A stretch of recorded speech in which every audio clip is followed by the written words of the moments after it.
Sinjuri, natukom merħba għal episodju ieħor mis-sensiela fejn tattakka r-rivoluzzjoni. U llum ħanitkellmu dwar l-Unjoni Ewropea. Bosta movimenti kattoliċi tradizzjonalisti madwar l-Ewropa, inkluż pro-Malta Kristjana, għandhom b'mod ġenerali pożizzjoni kritika sa ferm negattiva lejn l-Unjoni Ewropea, għalkemm l-enfasi tista' tvarja skont il-pajjiż, ġifieri għandek grupp li jkunu inqas jew iktar kritiċi. Il-ferma tagħhom mhijiex bbażata prinċipalment fuq kwistjonijiet ekonomiċi tekniċi, iżda fuq tħassib reliġjuż, kulturali u politiku marbut mal-identità nisranija tal-Ewropa u mas-sovranità nazzjonali. Wieħed mill-elementi ċentrali tal-kritika huwa l-oppożizzjoni għaċ-ċentralizzazzjoni supranazzjonali. L-Unjoni Ewropea tikkonċentra wisq poter f'istituzzjonijiet burokratiċi mhux eletti bħall-Kummissjoni Ewropea u dan iwassal biex tiddajjef is-sovranità tal-Istati membri u responsabbiltà demokratika. Din is-sitwazzjoni titqies bħala ksur tal-prinċipju tas-sussidjarjetà li suppost jiggarantixxi li d-deċiżjonijiet jittieħdu kemm jista' jkun qrib iċ-ċittadini. Aspett ieħor importanti huwa d-difiża tal-identità nazzjonali u nisranija. L-Ewropa hija ċiviltà mibnija fuq pedamenti Kristjani u l-Unjoni Ewropea tippromuovi viżjoni sekulari u relattivista.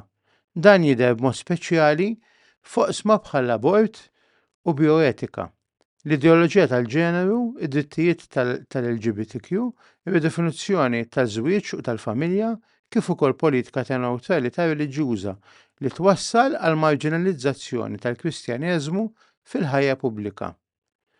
Min din il-perspettiva toħroġ ukoll kritika morali, kulturali usa. L-Unjoni Ewropea hija mutur ta' tnaqqis morali u soċjali.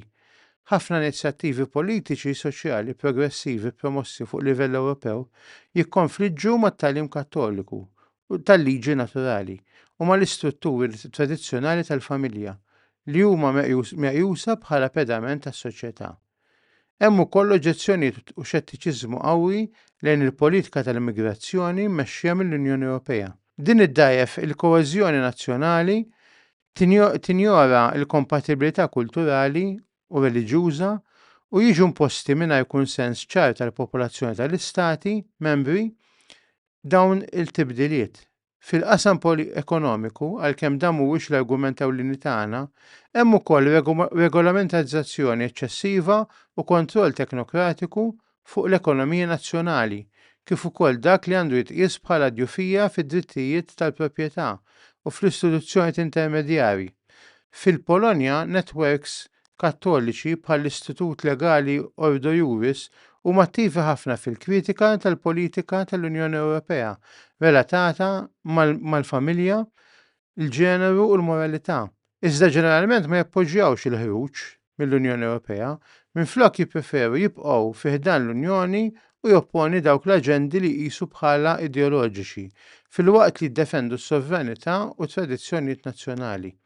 B'mod ġenerali, madwar Franza, l-Italja u l-Polonja, il-movimenti kattoliċi tradizzjonalisti jippromuovu viżjoni tal-Ewropa mhux bħala stat ċentralizzat, iżda bħala komunità ta' nazzjonijiet sovrani beruq Kristjani komuni li jikkoperaw b'mod volontarju filwaqt li osservaw l-identitajiet morali u kulturali distinti tagħhom.